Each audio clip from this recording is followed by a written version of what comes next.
এইবারটা আমি এই কাঁকড়ার উপর যে টুপি পরাই দিলাম, এই হচ্ছে সৌন্দর্য। এইটাই হচ্ছে সিঙ্গাপুরি চিলি ক্র্যাব। খাওয়ার পরে যে কি স্বাদ, সে খালেই বুঝবেন। কাঁকড়া খাতি তো আমার সেই ভালো লাগে। এখন কি করব, আমার তো কাঁকড়া খাতেই হবে। বলে রাখি, আমি কিন্তু ঝিনেদার ছেলে। আমার ভাই বোন যারা আছেন ঝিনেদার বাসিন্দা, আপনারা কিন্তু আমার ভিডিওটা বেশি করে দেখবেন আর শেয়ার দিয়ে দেবেন সবার কাছে, যেন আমার আপারা রান্না করে খাতে পারে। এই হচ্ছে আমার বড় একটা ক্র্যাব নিয়ে নিছি।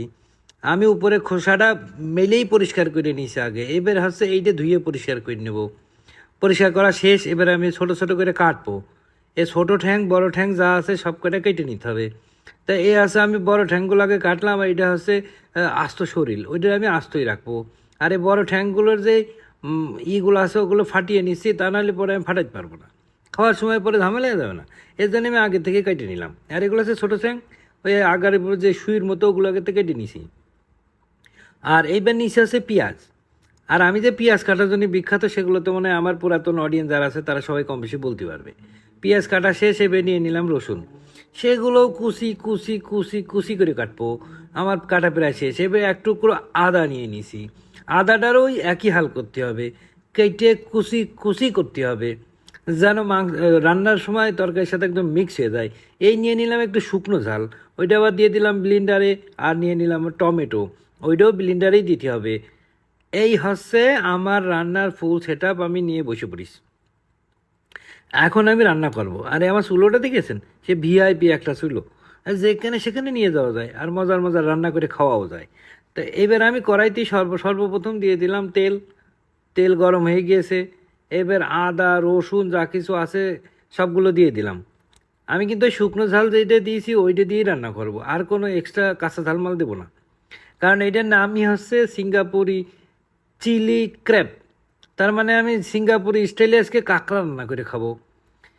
এবার ঝাল পেঁয়াজ রসুন যাই আছে এগুলো তো সবে ভালো করে কষাতে হবে। এবার আমি এর ভিতর দিয়ে দেবো লবণ। লবণটা দিয়ে দিলে কি হয়, পেঁয়াজ মরিচ যা আছে এগুলো খুব নরম, সহজে হচ্ছে সিদ্ধ হয়ে যায়। এবার দিয়ে দিচ্ছি একটু হলুদ। হলুদ দিয়ে নাড়িছি, সেটা আমি আপনাদের দেখাইনি, অত সময় নেই বাবু। এইবার হচ্ছে আমি দিয়ে দিলাম শুকনো ঝাল যে বাটা, ওইটা যেইটুকু শুকনো ঝাল বাটা দিছি ওতে আমার কিছু হবে না, কিন্তু এটা খেয়ে অন্য কারো পেট খারাপ ঠিকই হবে। এবার দিয়ে দিছি কিন্তু ওই যে টমেটো, যে দুটো টমেটো ওই ব্লেন্ডার করা, ওই যে ওইটা দিয়ে দিলাম এর ভিতরে। এবার দিয়ে দিছি পাঁচ মিশালি মশলা একটা গুঁড়ো, যেটা আমি আমার মতন করে কইটে নিছি। এবার ওইটা থেকে অল্প একটু দিয়ে দিছি। এবার আপোষ একটু নেড়ে নিলাম। এবার আমি ক্র্যাব যেগুলো কাঁকড়াগুলো কি করলাম, দিয়ে দিলাম। এবার এগুলোর সাথে যুদ্ধ করতে হবে, এগুলোর সাথে মিক্স করতে। এই মশলার সাথে এই কাঁকড়ারে মিশতে গেলে যুদ্ধ করা লাগে মেলাক্ষণ, আস্তে আস্তে যুদ্ধ। যদি আপনি তাড়াহুড়ো করেন তা আপনার এই ক্র্যাবের যে ঠ্যাং ম্যাং আছে ওগুলো সব ভেঙে গুঁড়ো হয়ে যাবে। ওই দেখেন, মাল মশলা অলরেডি বাইরে। তার মানে পিয়ার মোহাব্বত রেখে এমন পিয়ার মোহাব্বত দেখাতে হবে যে নিচেও লেগে না যায় আর ওগুলো ভেঙেও না যায়, কিন্তু নাড়ার উপর রাখতে হবে। এই মশলাগুলো সুন্দর মতন মিক্স করে দিয়ে তারপরে যে দিতে হবে একটু পানি। তা এখন যারা আমার এই ভিডিওগুলো দেখছেন তাদেরকে আমি করছি, যদি আপনি আমার ঝিনেদার বাসিন্দা হন তাহলে আমার দাবি থাকলে আমার ভিডিওতে একটা লাইক শেয়ার দেবেন। আর আমার ইউটিউব চ্যানেলতে দেখলে কিন্তু একটা আমার ইউটিউব চ্যানেলটা সাবস্ক্রাইব করে দেবেন। আচ্ছা, এই কাঁকড়া তরকারির ভিতরে মেন যেটা হচ্ছে লাস্টে ডিম দিতে হয়। ডিম দিতে হয় কি করতে, এই তরকারি যে ঝোলটা হবে ঝোলের উপরে ওই ডিমের একটা আস্তরণ লেগে থাকবে, কিছুটা সুপি সুপি টাইপের লাগবে, কিন্তু আসলেই সুপি না, এটা হচ্ছে তরকারি। এই দেখেন আমি সার্ভ করে নিচ্ছি আমার প্লেটে। হো হো হো হো, দেখেই তো আমার জিভে পানি চলে আসছে। আমি ভিডিও থেকে কি আগে খেয়ে নেবো কিনা সেইটাই ভাবছি।